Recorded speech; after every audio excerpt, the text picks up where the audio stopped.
There are so many different agricultural things that are huge in Yakima.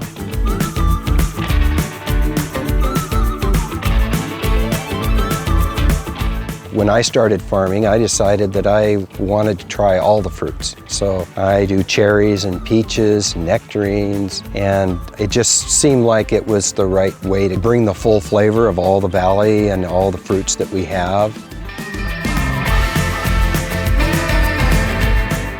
We're #1 in hops in the nation. We're #1 in cherries in the nation. We're #1 in apples in the nation.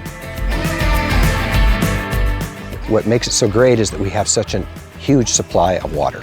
And it's because of the mountains that are it's just not too far from us. And so we have reservoirs for our water, and there's lots of sunshine.